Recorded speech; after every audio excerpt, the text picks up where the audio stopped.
I am parked outside of my daughter's school. I got here a little bit early because I had just got done doing some shopping. I won a gift card to Target.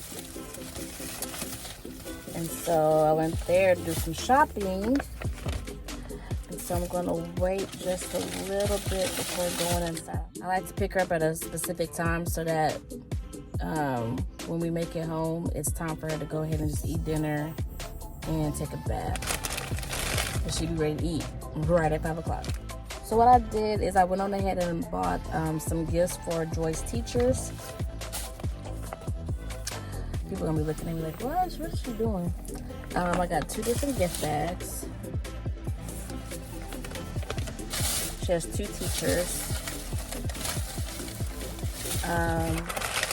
For one of the teachers, her name starts with an A. So for her,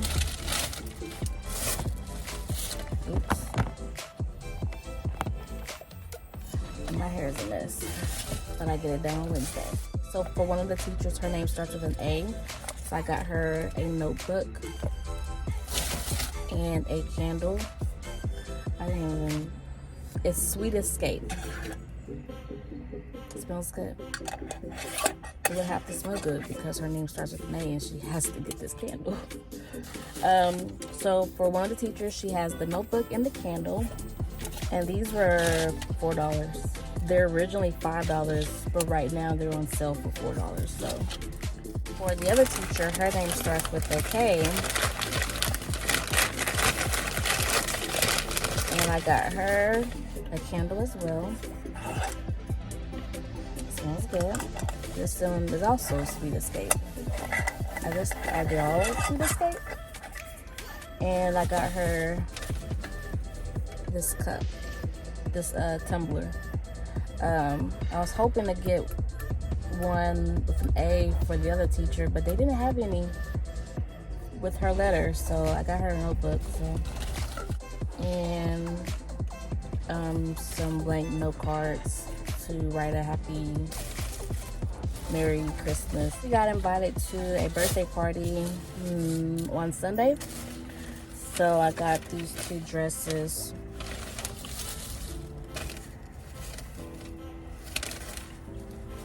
For her classmate. I like to give out clothes. I don't like to give out toys because these kids don't be playing with toys like that.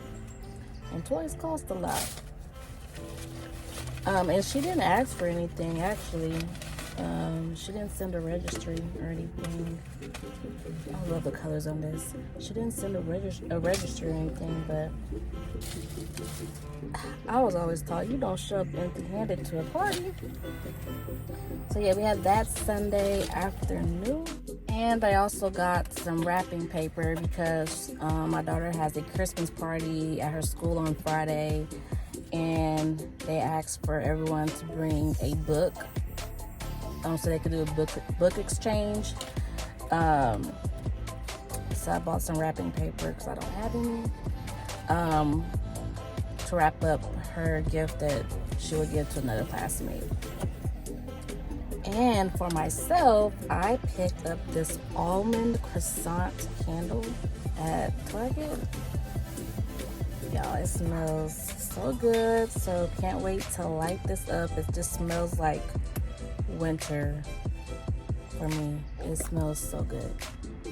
The way the sun is just, come on, no filter, just from the sun, just glowing. Okay, so part 2 of traveling with the baby. Some tips that I discovered that I didn't share in part 1 is that using essential oils really helped my daughter sleep well on the plane. She fell asleep right before takeoff and woke up right after we landed each time. So essential oils really helped calm her. I rubbed it on her chest and around her neck, and that really helped. And I think I used it once before we got on the plane just to see how she would react to it, and she reacted well to it. They also have the linen spray, where you can mist it on linen. I think I did that one evening on the hotel bed. Sprayed a little bit so that was able to relax her. So for the most part, she did pretty fine. It's very important that you are flexible. You know, still try to stay on routine, but also be flexible.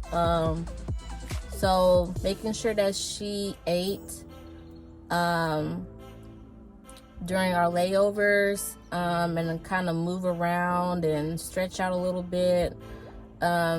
She's not walking yet, so she's still crawling, so I didn't allow her to crawl on the airport floor because that's disgusting. But I did like have her out of the baby sling when we're out, and kind of walked around the terminals and the gift shops and allow her to see things and talk to her and stuff like that.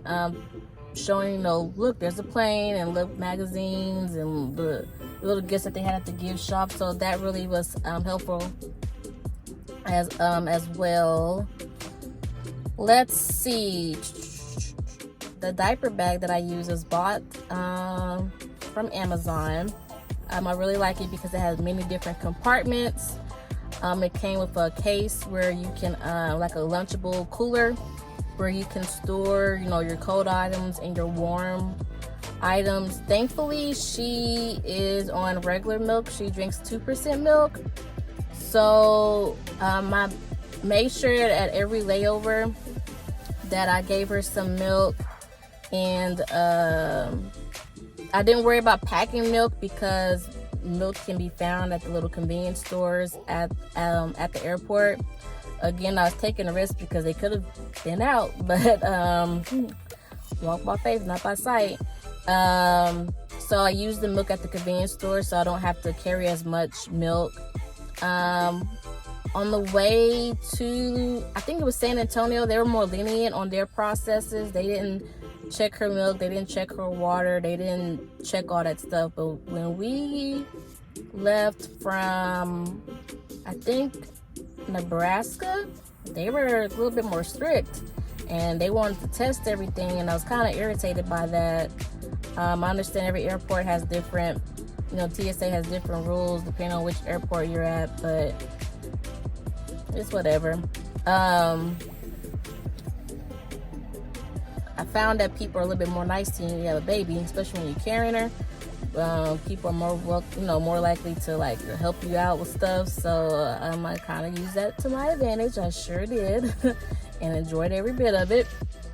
But yeah, if you have to bring snacks on the plane, I know I talked to other mothers. What they did was made sure that their baby had was drinking milk, or like as the plane was taking off. My daughter, she'll sleep in the car. If we ride around long enough, she'll fall asleep. So I figured she would do that too on the plane. So that is an alternative to do, is to make sure you have snacks handy. So like really, like as soon as you open the zipper of your diaper bag or whatever, that it's right there where you don't have to do too much digging. So I made sure for her, I had a snack in case she needed it. It was accessible, but I really didn't have to because she fell asleep right before the plane took off. So that was very helpful. Also, I found it very convenient to just put her in footy pajamas. She doesn't have like major blowouts and accidents.